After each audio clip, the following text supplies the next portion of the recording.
Assalamualaikum warahmatullahi wabarakatuh. Halo, saya Nova Yusafitri. Pada video ini saya akan menjelaskan mengenai pengembangan multimedia interaktif pada pembelajaran. Apa sih multimedia interaktif itu? Menurut BPMPK tahun 2014, multimedia interaktif merupakan suatu sistem komunikasi interaktif berbasis komputer yang mampu menciptakan, menyimpan, menyajikan, dan mengakses kembali informasi berupa teks, grafik, suara, video, atau animasi. Lebih lanjut, menurut Soeyanto, komponen aplikasi multimedia terdiri dari grafik, teks, video, sound, dan juga animasi. Lalu, bagaimana cara pengembangan multimedia interaktif? Jadi, pengembangan multimedia dapat dilakukan dengan menggunakan metode Multimedia Development Life Cycle atau MDLC yang terdiri dari 6 tahap.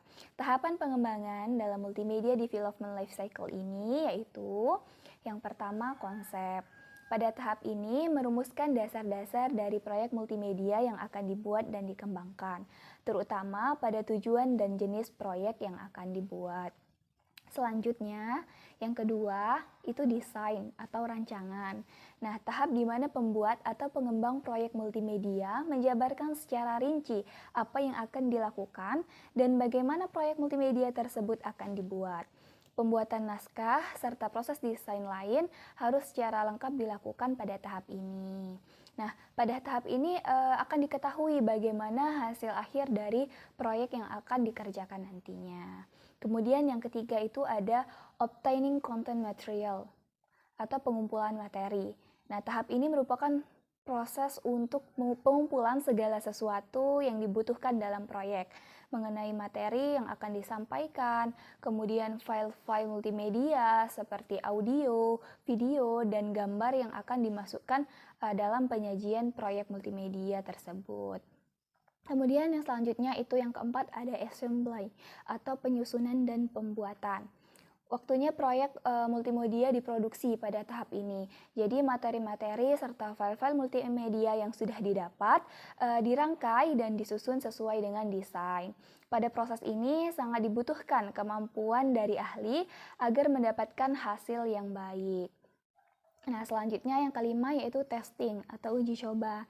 Jadi, setelah hasil dari proyek multimedia tadi jadi, perlu dilakukan yang namanya uji coba. Uji coba ini dilakukan dengan menerapkan hasil dari proyek multimedia tersebut pada pembelajaran secara minor.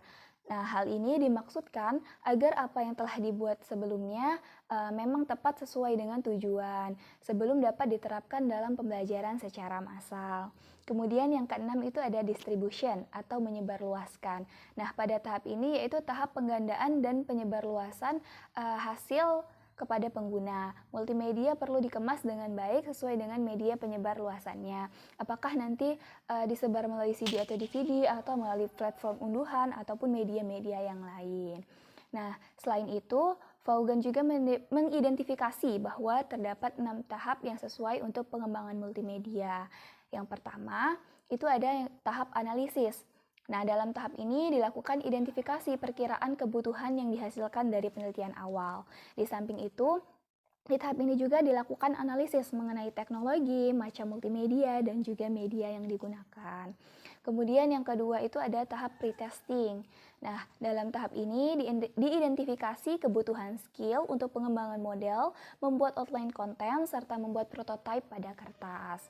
Selanjutnya, tahap yang ketiga yaitu tahap prototype development. Nah, dalam tahap ini dilakukan pembuatan screen mockup atau desain visual tampilan, peta konten, interface, dan juga skrip atau cerita. Selanjutnya, tahap yang keempat adalah alpha development. Nah, dalam tahap ini dilakukan pembuatan storyboard, kemudian ilustrasi, audio, video, serta pemecahan masalah teknis yang nantinya dapat menghambat proses pengembangan. Kemudian selanjutnya itu tahap kelima, yakni beta development. Dalam tahap ini dilakukan pembuatan dokumen manual dan juga kemasan, serta master file dan juga pemberitahuan kepada media.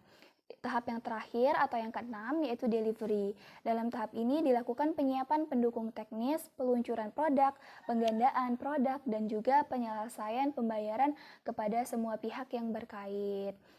Nah, dalam proses pengembangan multimedia ini terdapat komponen-komponen yang perlu disiapkan. Nah, komponen-komponen ini dikelompokkan menjadi 3. Yang pertama itu bahan visual, yang kedua bahan audio, dan yang ketiga itu permainan dan juga simulasi. Yang pertama bahan visual. Media dari bahan-bahan visual dapat dibedakan menjadi 2. Yang pertama gambar diam menyerupai fotografik yang menggambarkan lokasi, objek tertentu, serta benda-benda. Yang kedua, itu bahan-bahan grafis. Nah, bahan-bahan grafis ini adalah bahan-bahan non-fotografik dan bersifat 2 dimensi yang dirancang untuk mengkomunikasikan suatu pesan kepada siswa. Nah, bahan grafis ini umumnya memuat lambang verbal dan juga tanda-tanda visual secara simbolis.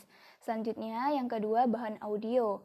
Media dari bahan-bahan audio adalah berbagai bentuk atau cara perekaman dan transmisi suara, baik itu suara manusia maupun suara-suara lainnya, untuk kepentingan tujuan pembelajaran.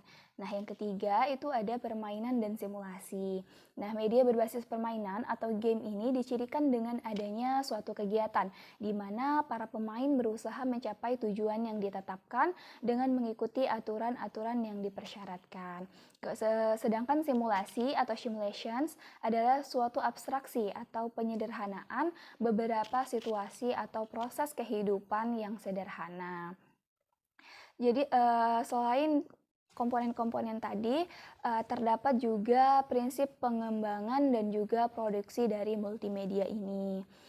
Prinsipnya yaitu prinsip visuals, visible, interesting, simple, useful, accurate, legitimate, dan structured. Nah, jadi dalam pembuatan multimedia terdapat beberapa langkah-langkah yang harus dilakukan, kemudian komponen-komponen yang dibutuhkan, dan juga terdapat prinsip-prinsip pengembangan yang harus dijalankan agar nantinya produk multimedia yang kita buat dapat bermanfaat dan juga sesuai dengan tujuan yang ingin kita capai. Mungkin inilah yang bisa saya sampaikan. Lebih dan kurangnya saya mohon maaf. Semoga dapat bermanfaat untuk kita semua. Saya akhiri. Wallahul muwaffiq ila aqwamit thoriq. Wassalamualaikum warahmatullahi wabarakatuh.